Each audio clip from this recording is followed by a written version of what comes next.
This is ninth grade lit, and we are reading the Song of Roland, and this is right after we talked about the dreams. We just wrote about veterans, and it's journal number 11, I think, or 12. So we'll talk about that next week. So they are leaving Spain. They're going to go through the Pyrenees Mountains by way of the pass, starting at the Sizer Pass. And he says this, "Barons, my lords," quote Charlemagne, "behold now these lofty passes, these narrow winding closely. Say, who shall have the rear guard now to hold them?" So he's asking for volunteers, or he's asking for someone to be volunteered to be the rear guard. Quoth Ganelon, "I name my nephew Roland. You have no baron who can beat him for boldness." When the king heard a stern semblance, he showed him. "A fiend incarnate you are indeed," he told him. "Malice hath ta'en possession of you wholly. Who then should keep the rear guard of my progress?" Quoth Ganelon, "Ogier, the Dane I vote for. You have no baron who can do it with more prowess." So if you have your questions, some interesting things are going on here. Third, 29 we did. What was 29? 29, the two dreams. Oh. What was 28?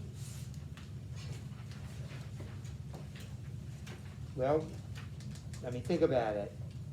Does the narrator or author sympathize with the Saracens or the French? Who do you think? Whose side does he seem to be on? I have no idea. Okay, well, it is the French, and he's made that really clear. So just make sure that you, yeah, the French. Remember, most epic narrators should be objective. They don't take sides. They just narrate. This guy's a little different, or whoever he is. All right, so 30. Why is it significant that Ganelon nominates Roland for the rear guard? Yes. Because he wants to attack the rear guard and kill Roland. Or Yes. wants to kill Roland. That's right. Can you add anything to that, Olivia? For the word master is Right. Do you remember what happened when they were asking for nominees to go to Marsilian to take the message? Roland nominated him. Roland nominates him. Did he like it? No, that's why he's getting revenge on him. So Roland nominated him. Here is Ganelon nominating Roland. It's a mirroring of the earlier scene.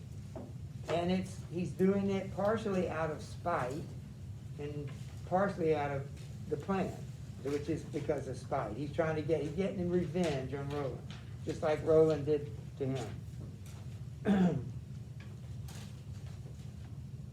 Notice what Charlemagne says to him. He says, "You are a fiend incarnate." So,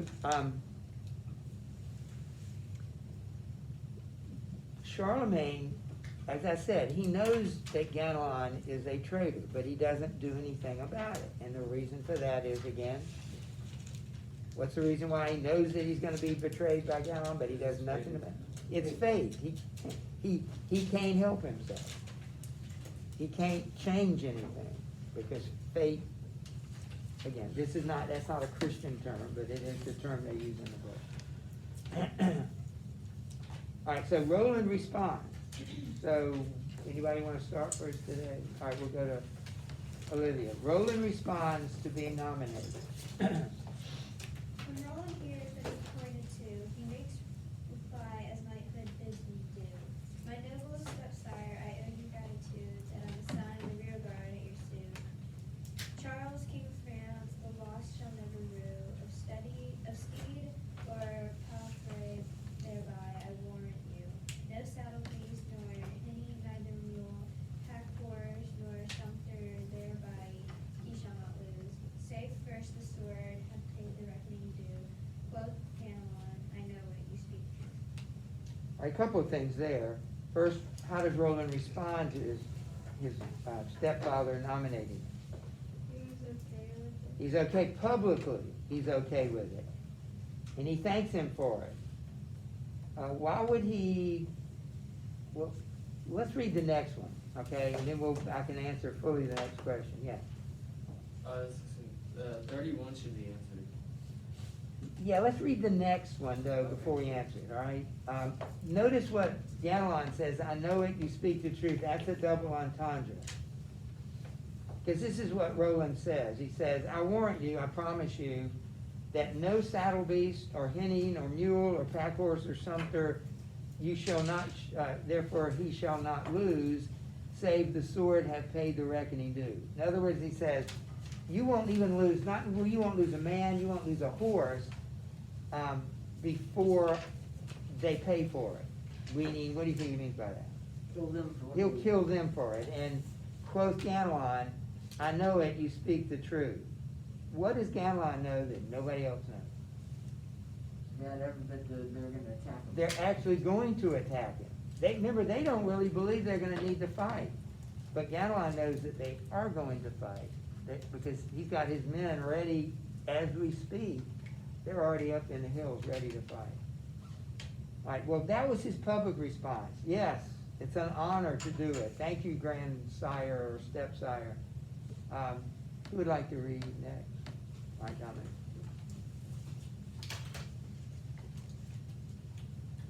When Roland hears that to the rearward guard, his stepsire names him, he speaks in wrath of heart. Ah, coward wretch, foul felon, base-born Carl, didst think the glove would fall from out my grasp, as did the wand from thine before King Charles. All right, this is his private response. What does he say to Ganelon privately that he didn't say publicly?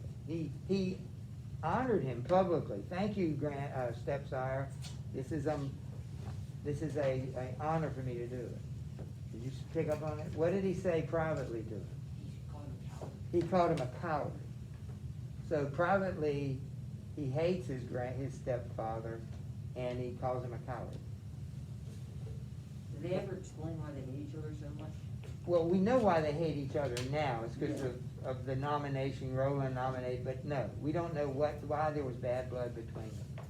And I think we said it's that old, the stepmother's always the bad one in the story.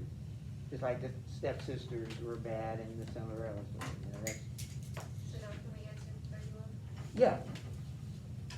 The question is, how does Roland demonstrate the chivalric code in 59, which he answers it, yes. He thanks him publicly and, But calls him a coward privately. Yes.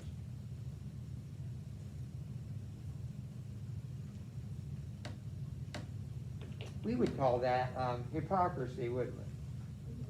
You say one thing, do another, and I think it is. Yeah, I would agree with that. I would agree with what you said, I don't think it's very chivalrous. No, but that's okay with them. I think the code allowed that. As long as you did it publicly, you're okay. How about it, Andrew?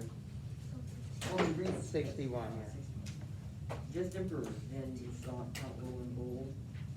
From your high hand deliver me your bow. No man, I swear, shall utter the reproach that I allowed to slip from out my hold. As did the wand that Ganon let go.